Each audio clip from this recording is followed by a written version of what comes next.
साथियों, आप लोगों की डिमांड पर आप लोगों का, जैसा कि आप लोग डेली फोन करते थे, कोई ना कोई बच्चा फोन करता है कि सर हिंदी की क्लास कब चलेगी, सर यूपी पुलिस की क्लास कब चलेगी, सर होमगार्ड की क्लास कब चलेगी। इन बातों को ध्यान में रखते हुए हमने क्लास की शुरुआत कर रखी है। पिछले दिनों से हमने अपनी क्लास की शुरुआत कर रखी है, जैसा कि जीएस के साथ। आज आप लोगों के समक्ष, आज आप लोगों के साथ एक नई क्लास की शुरुआत हो रही है हिंदी की। आप लोग सभी लोग जानते हैं, आप सभी लोगों ने, सभी बच्चों की डिमांड भी थी कि किस सर को लाया जाए इस प्लेटफॉर्म पर पढ़ाने के लिए, किस सर को हिंदी पढ़ाने के लिए लाया जाए। आप लोगों की डिमांड के अनुसार हमने आपकी इच्छा को पूरी करते हुए सर से रिक्वेस्ट किया और सर अंत में फाइनली आपको हिंदी पढ़ाने के लिए तैयार हो गए। आप सभी लोग जानते हैं, सर को जानते होंगे, और सर वे सर हैं जो किसी पहचान की मोहताज नहीं है। आप लोगों में से जो जो बच्चे सर को जानते होंगे, उनके सर के बारे में आपको जरा सा भी, उनके कंटेंट को लेकर के जरा सा भी आपके मन में डाउट तो होगा ही नहीं, क्योंकि आप जितने लोग पढ़े हैं वो लोग मुझसे बेहतर आप समझते होंगे सर के बारे में। तो आइए हम लोग क्या करते हैं, सर का स्वागत करते हैं और आज से हम हिंदी की क्लास पढ़ेंगे। ध्यान में रखिएगा, हिंदी अब तक आपने चाहे जहां कहीं भी पढ़ाओ, जिससे भी पढ़ाओ, आप उनसे पढ़ते रहिए, कोई दिक्कत नहीं है हमें। लेकिन यहां पर आप एक बार देखिए, 2 क्लास 3 क्लास को देखिए, समझिए। यदि आपको लगता है कि आपने अब तक जहां पढ़ाई किया है वहां से यहां पर कुछ यूनिक है, कुछ अलग है, कुछ नया है, तो आप निश्चित रूप से हमारे साथ जुड़िए और अपनी सफलता को पूरी करने का प्रयास कीजिए। जी हाँ, अगर आप हमारे साथ जुड़ते हैं तो हम लोग यह भरोसा आपको केवल नहीं देते हैं कि हमारे क्वेश्चन ही बनेंगे, बल्कि हम लोग आपको सफल बनाने के लिए पूरी कोशिश भी करते हैं। तो आइए हम लोग क्या करते हैं, सर को बुलाते हैं और सर आपके समक्ष आएंगे और आपको हिंदी की क्लास देंगे। आप हिंदी की क्लास सर के साथ एंजॉय कीजिए, ज्यादा नहीं 2 से 3 क्लास आप एंजॉय कीजिए, आपको समझ में आने लगेगा कि हिंदी की क्या वैल्यू है और हिंदी का महत्व कितना है। और बाकी तो हम आपको नहीं बताएंगे, सर ही बताएंगे, क्योंकि मुझे हिंदी के बारे में उतना जानकारी नहीं है। तो सर आइए, तो आप लोग सर का स्वागत कीजिएगा और हिंदी जरूर पढ़िए, 2 से 3 क्लास, अगर यूपी उत्तर प्रदेश पुलिस और होमगार्ड में सफलता पानी है तो। धन्यवाद।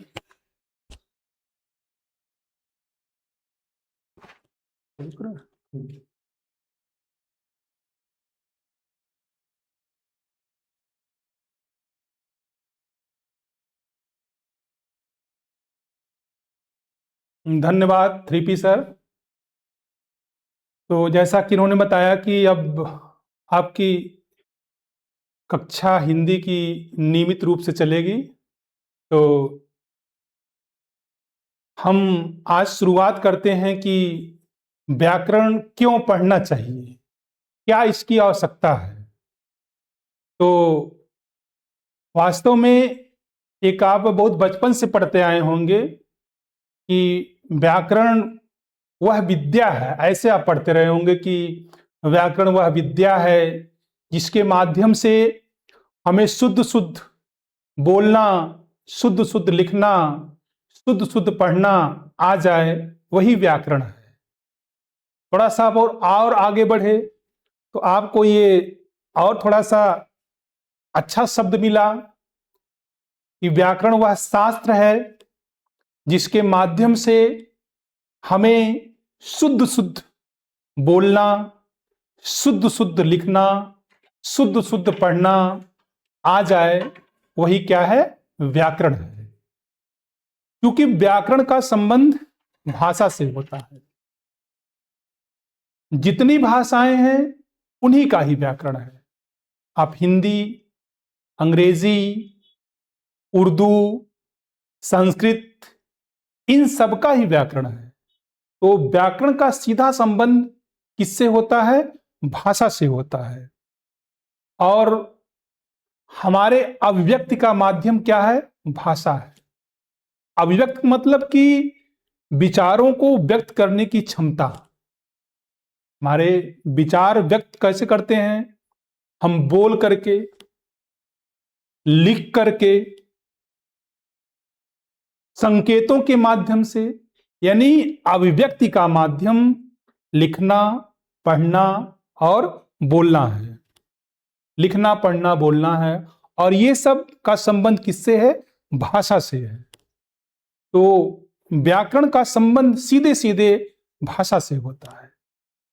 और यदि हमारी भाषा मजबूत है तो हमारा व्यक्तित्व मजबूत होता है, और हमारा व्यक्तित्व मजबूत होता है तो हमारी समाज में एक पहचान बनती है। वैसे तो व्याकरण को हम लोग कंपटीशन में, प्रतियोगिता में पढ़ ही रहे हैं, वहां तो हमको सफलता मिल भी रही है।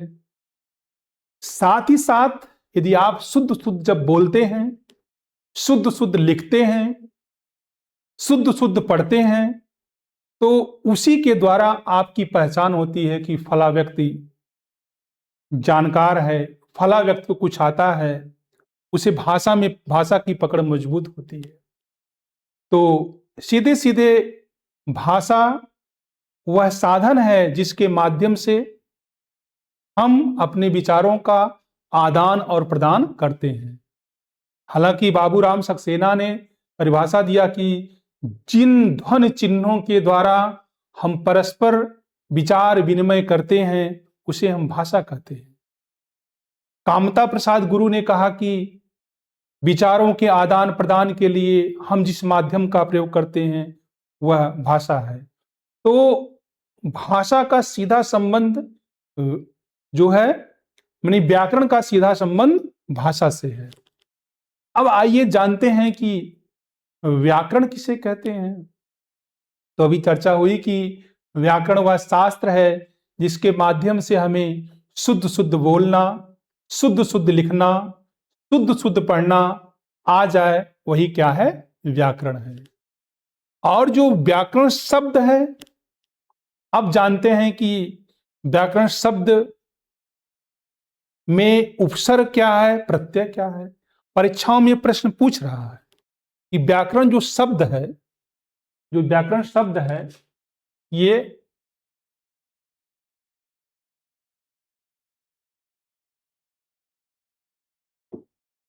जो ये व्याकरण शब्द है, व्याकरण शब्द जो है ये,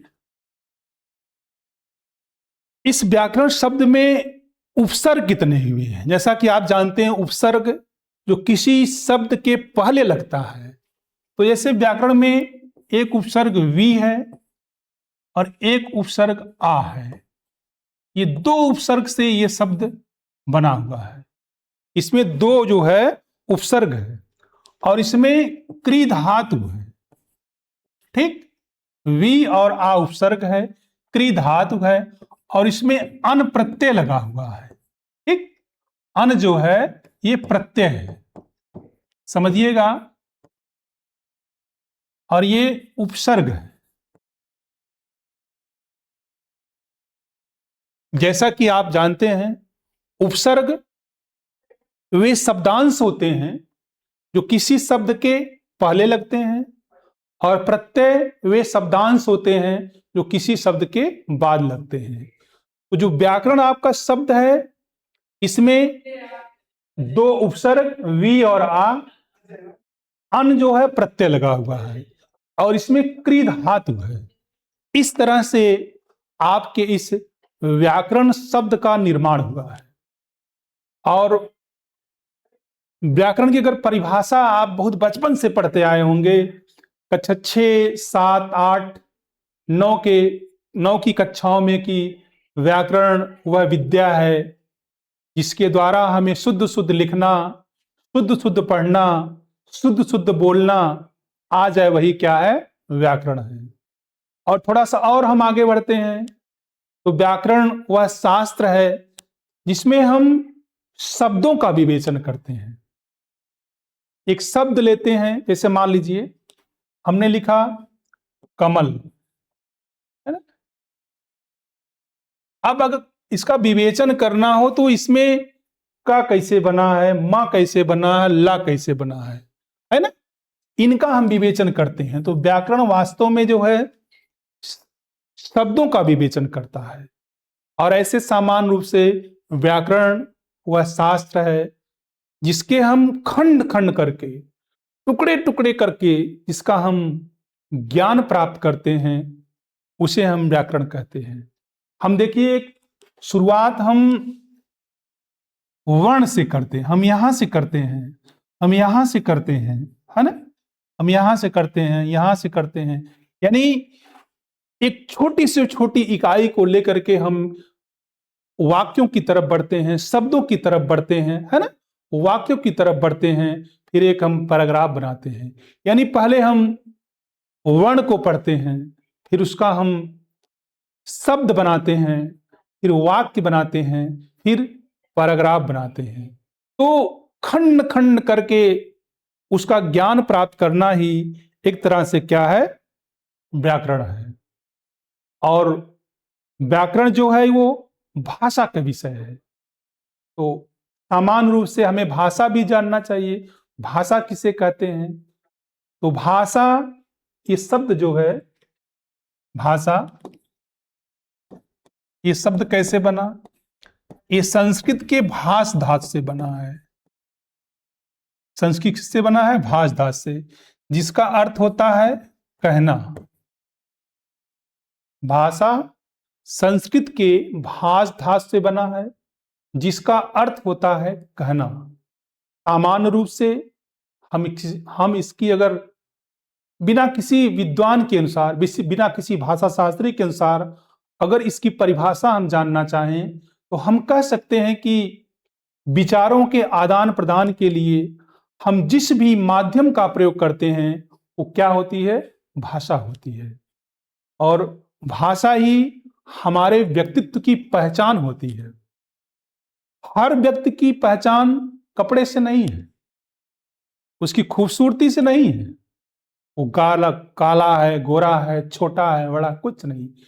उसकी भाषा मजबूत है, उसका व्यक्तित्व मजबूत होता है। क्योंकि दो शब्द होते हैं, सूरत और सीरत। व्यक्ति की पहचान उसकी सूरत से नहीं, सीरत से होती है, यानी आंतरिक गुणों से होती है। यदि आपकी भाषा मजबूत होती है तो आपका व्यक्तित्व मजबूत होता है।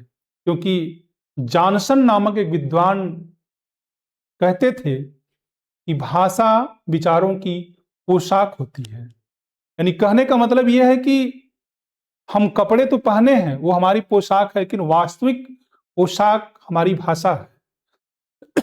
उसी से हमारे व्यक्तित्व की पहचान होती है जो है। तो भाषा का संबंध किससे है, हमारे व्यक्तित्व से होता है। और भाषा के दो रूप होते हैं, एक मौखिक होता है और लिखित होता है।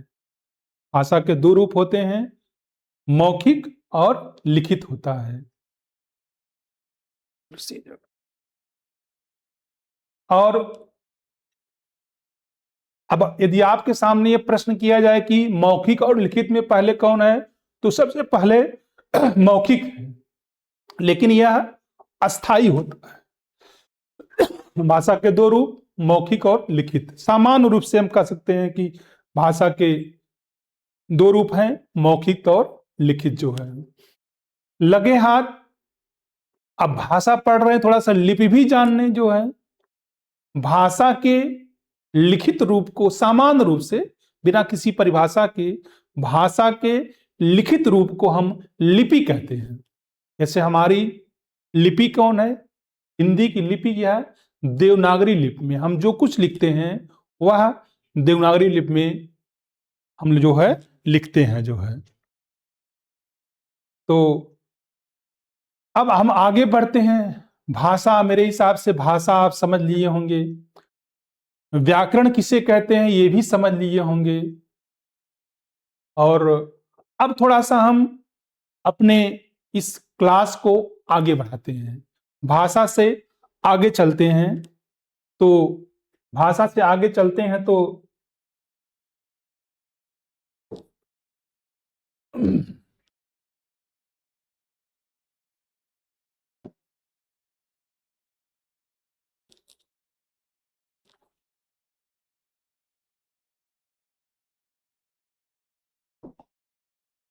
वर्ण, वर्ण विचार, ये शुरुआत करते हैं थोड़ा सा। वर्ण विचार, तो वर्ण किसे कहते हैं, बात आती है ना। तो जैसे देखिए अभी बताया कि भाषा के दो रूप हैं, एक मौखिक और एक लिखित। तो भाषा का लिखित रूप ही वर्ण कहलाता है। जैसे हम बोले, ध्वनि कोई हमारे मुख से निकली, हम उसको अगर लिख दिए तो वो क्या कहलाया? वर्ण कहलाया। तो भाषा का लिखित रूप जो है वो ध्वनि कहलाता है। और भाषा के 4 तत्व हैं। भाषा के तत्वों में देखा जाए जो है तो ध्वनि है, शब्द हैं, वाक्य हैं और अर्थ है। तत्व में ध्वनि है, शब्द हैं, वाक्य हैं, अर्थ है। ये भाषा के तत्व हुए जो है। कौन कौन? ध्वनि है और आपका शब्द है, शब्द पद। एक चीज यहां पर आप जानिए, शब्द और पद, इसको समझिए। शब्द क्या होता है और पद क्या होता है, दोनों में अंतर क्या होता है? जब तक कोई शब्द अकेला है, वह वाक्य में प्रयुक्त नहीं हुआ, तब तक वह कहलाता है शब्द कहलाता है। और जब हम उसी शब्द को वाक्य में प्रयुक्त कर देते हैं तो वह पद कहलाता है। जैसे देखिए, जैसे मानिए हमने लिखा आकाश, मान लीजिए हमने लिखा आकाश। अब अभी तक आकाश ये क्या है? ये शब्द है। अब हमने लिख दिया आकाश नीला है।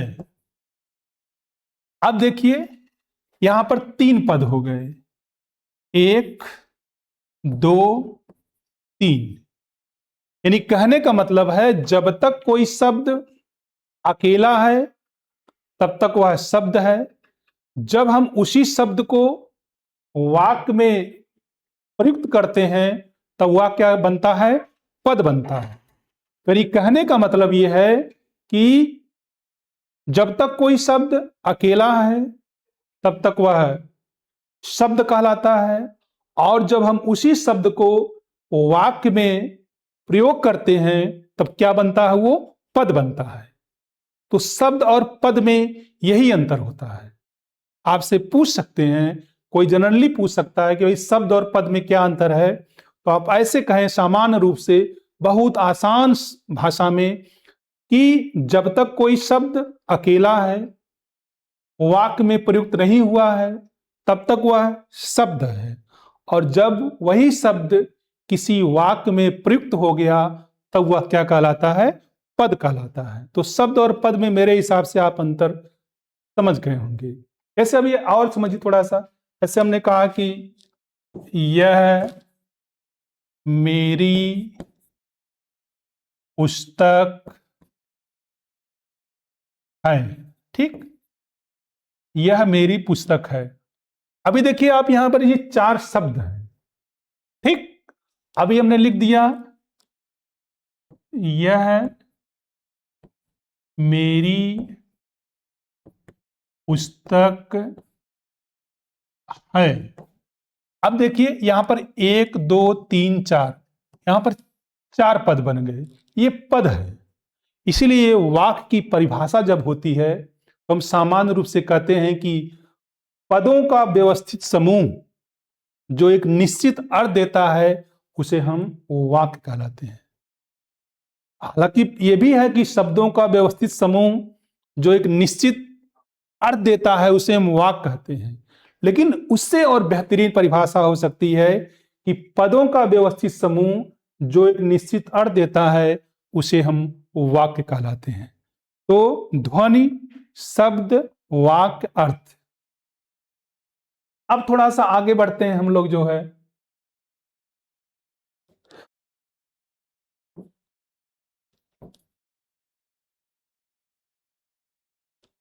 वर्ण विचार के आगे थोड़ा सा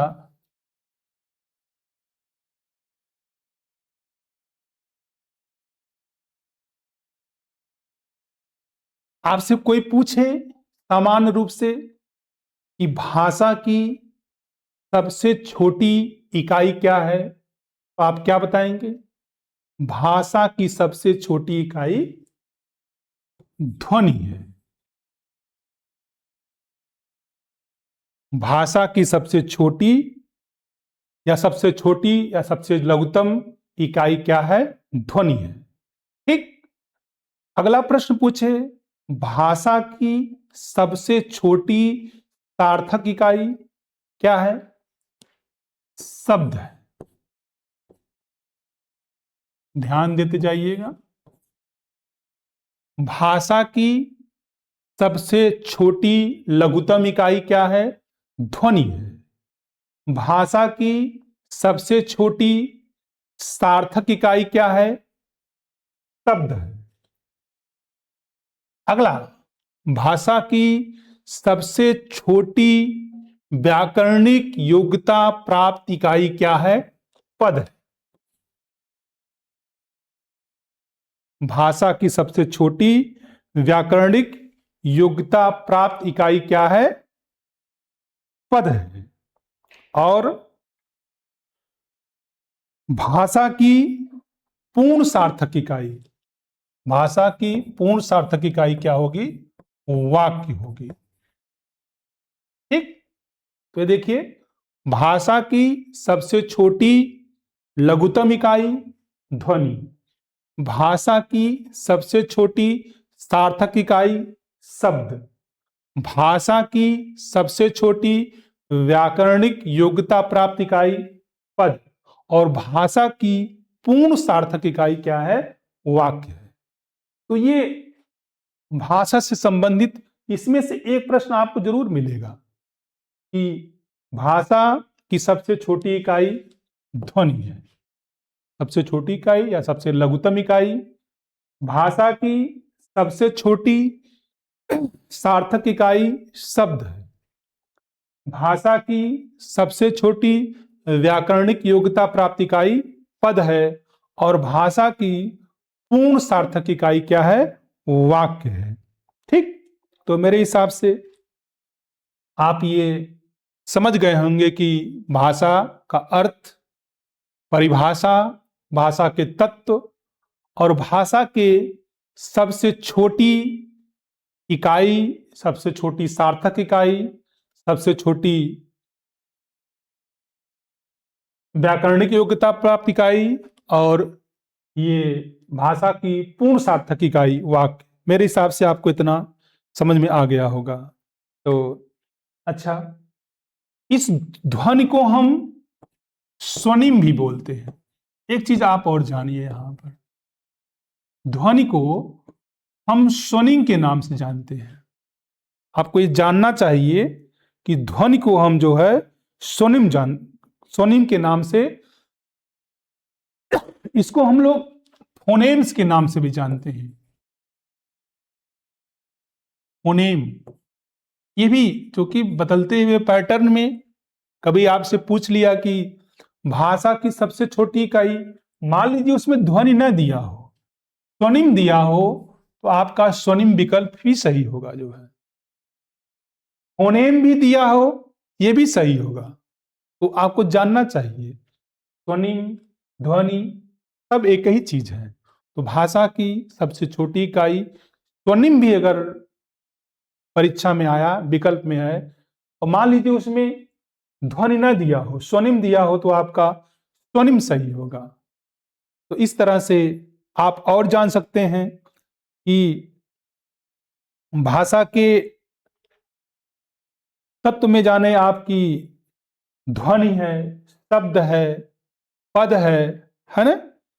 शब्द है, ध्वनि है, शब्द उसी को पद कहते हैं, वाक्य है और अर्थ है। ठीक। अब आगे अगले हम थोड़ा सा बढ़ते हैं। मान लीजिए आपसे कभी पूछते जो है कि वर्ण का स्वरूप, आगे थोड़ा सा हम बढ़ते हैं। अब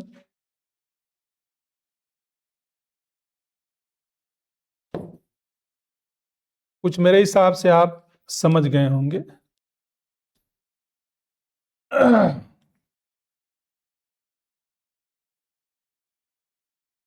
वर्ण का स्वरूप देखिए, हिंदी वर्णमाला में आप जानते होंगे कि हिंदी